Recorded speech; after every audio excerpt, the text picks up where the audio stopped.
issue tungkol sa bashers ng kanyang anak, pakikitungo sa dating asawa at kung saan hahantong ang relasyon nila ng kanyang nobya. Lahat ng yan, isa-isang sinagot ni James Yap sa exclusive one-on-one interview niya with Star Talk host Ricky Lo. Magandang aura mo at of course kayo ni Chris, okay na kayo. Nagpasalamat siya doon sa Instagram yung binigay mo kay ni Michaela. O yung gift na binigay niyo, caviar.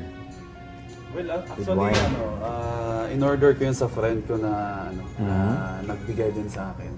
So, nung na-try ko, masarap. So, naisip ko na bibigyan din si Chris. And then, actually, binigyan ko rin si Ate Bods, yung sister niya.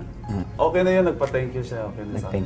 Tama na yun, ano? Oo, okay na. So, may communication kayo ni Chris, di ba, regular? Well, actually, meron naman. Pero regarding sa anak namin. Kay Bimbi? Kay Bimbi. So, at least okay naman ngayon dahil smooth naman yung takbo ng namin, yung pag-uusap namin. Napanood mo yung movie ni Bimbi?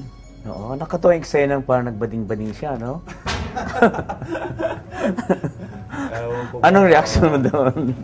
Well, syempre, pelikula movie. So, nagulat. And then, bago ilabas yung movie, sinabi niya sa akin na baka magalit ka kapag nakita mo to. Oo, hindi naman, ano? Okay naman. Si Chris nga medyo napikon sa Instagram na tinawag si Bimbi na ano daw, yung word doon, yung bayot daw.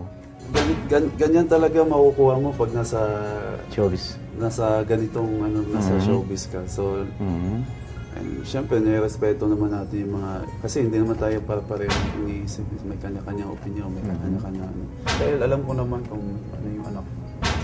Anong tawag ni Bimbi kay Michaela? Tita Mick. Yes, happy ako dahil type niya rin si Michaela. Si Mick naman, okay naman, magaling naman makisama. Alam mo, uso ngayon yung kasalan, di ba? Sa next... Kasalan! In 2 weeks time, mag-birthday ka na, di ba? Magbe-birthday ka na, no? Next month, 2 weeks from now. So, hindi pa ba kayo makikiuso sa ano? Huwag muna, mauna muna sila. Never nyo na pag-usapan? Wala. Mag-ano muna kami, mag-level up muna kami. Mag-level up.